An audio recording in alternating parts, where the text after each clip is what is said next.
The other day, the BBC's website carried an article entitled "Coronavirus Deadly Masks Claims Debunked." The article had 2 authors with additional reporting by 5 others. Only the BBC would have 7 people writing one fairly short article. Their collective aim was to investigate what they called false and misleading claims about the health risks of face masks being shared on social media. Their first target was the claim that masks deprive your body of oxygen. And surprise, surprise, their verdict was that this was a false claim.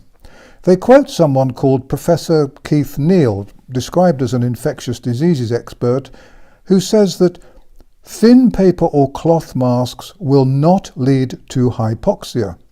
Professor Neal is reported elsewhere to think that masks, or rather face coverings, may need to be worn indoors. And they quote the World Health Organization, where the latest view is that, quotes, "the prolonged use of medical masks when properly worn does not cause carbon dioxide intoxication nor oxygen deficiency."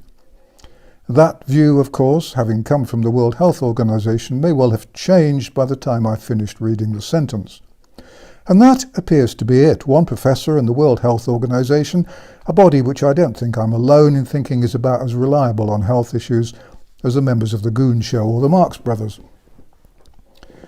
The BBC comes to their debunking conclusion without actually quoting any real research. Now, I'm sorry, children at the BBC, but if you're going to debunk something, you need some proper research.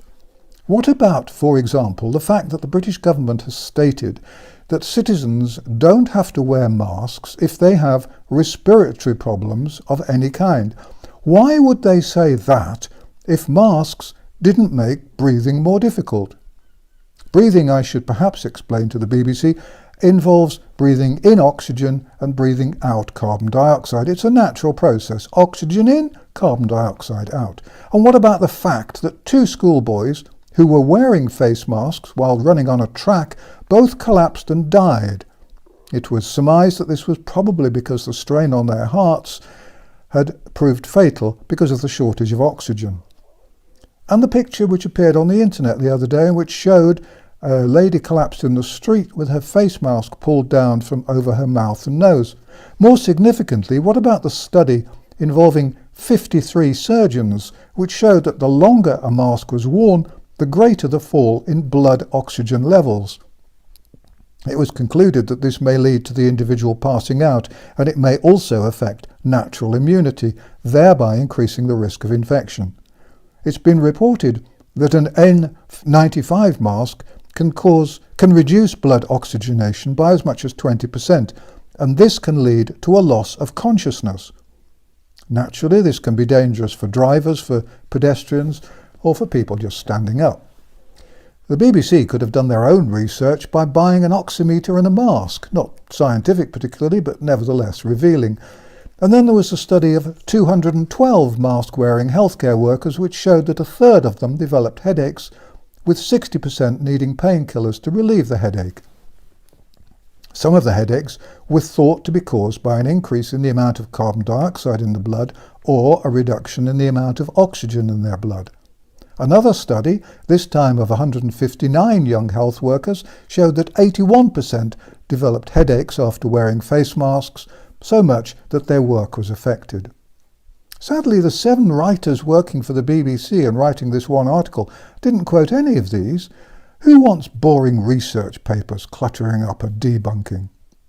Never mind, how did the BBC do with their second debunking? This time, their target was the claim that masks can cause carbon dioxide poisoning. Their verdict was that there was no evidence to support this claim. Once again, they relied on good old Professor Neal, who said that carbon dioxide wouldn't be trapped unless you wore a tight-fitting mask, which is, incidentally, the type officially recommended. If your mask's all loose and floppy, then it will be pretty pointless. Not that masks aren't pointless anyway. And that seems to be it. Good old Professor Neal. However, the fact is that anyone who has a breathing problem will find that a mask makes it worse. It makes sense that some of the carbon dioxide which is breathed out with each exhalation is then breathed in because it's trapped. The problem is that the mask wearer may breathe more frequently or more deeply, and if that happens, then someone who has the coronavirus may end up breathing more of the virus into their lungs. If a mask is contaminated because it's been worn for too long, then the risks are even greater. How long's too long? No one knows. No research has been done as far as I know. The BBC's third attempt to debunk a claim concerned the claim that masks harm the immune system. I was not surprised that the BBC concluded that there was no evidence to support this claim. Once again, the BBC's 7 writers / fact-checkers relied on Professor Neil, who said that masks may stop germs getting into your mouth or nose so your immune system doesn't have to kick in, but this doesn't mean it's being suppressed. Really? Well, I hate to disagree with the BBC. No, actually, that's a lie. I hate to disagree with the BBC and their one and only outside expert, but if people wear face masks for long periods of time, months or years, then the absence of contact with the real world may well, in my view, have a harmful effect on immunity. Do face masks prevent us developing immunity to particular diseases? That depends on many factors, mainly the effectiveness of the face mask. But if the face covering, isn't preventing the development of immunity, then it probably isn't worth wearing. Not that it's worth wearing anyway. Also, there's a risk that the accumulation of the virus in the fabric of the mask may increase the amount of the virus being breathed in.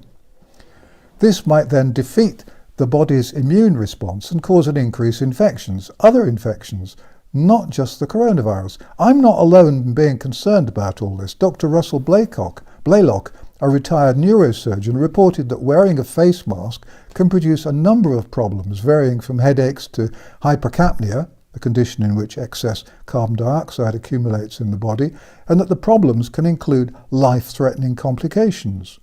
Oh, and here's some more evidence. In New Hampshire, a driver passed out and crashed while wearing a face mask for several hours. The police there reported that the driver passed out due to insufficient oxygen intake and excessive carbon dioxide intake. And here's something else. This appeared in the British Medical Journal, but was not quoted by the BBC. Open quotes. Face masks make breathing more difficult for people with COPD. Face masks are in fact intolerable to wear as they worsen their breathlessness.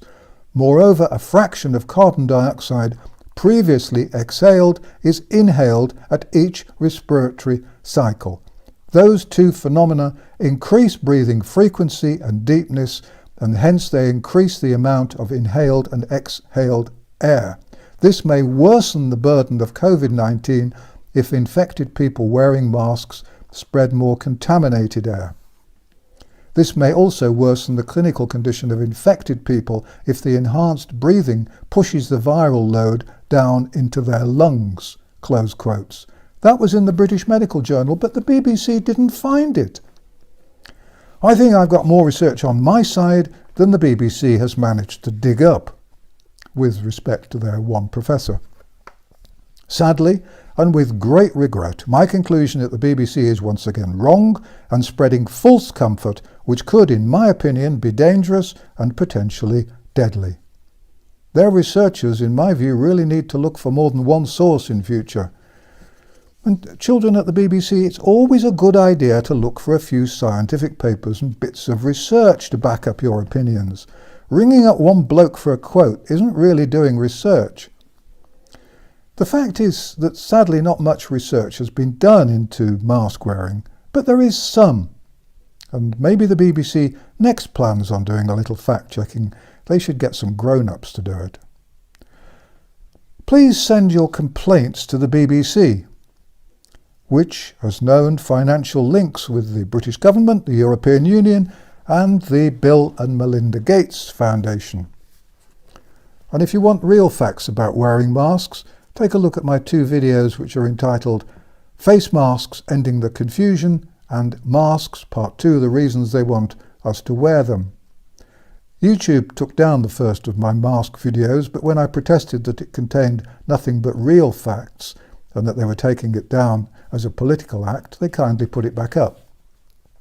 Oddly, the BBC's team of researchers didn't look at my videos or my website.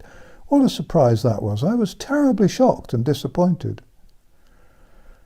My researches once again show that the BBC is unreliable in my view. If this article that appeared on the BBC website had been written by primary school children for a school newspaper, I'd have given the authors 7 out of 100 for spelling their own names correctly. I am rashly and magnanimously assuming that they manage this.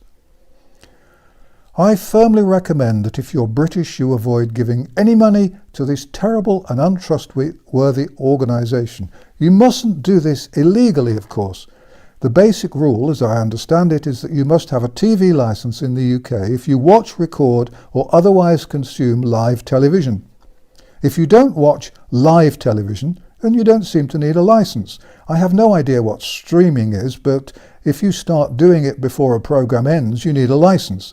But if you start streaming after a programme's ended, you don't need a licence.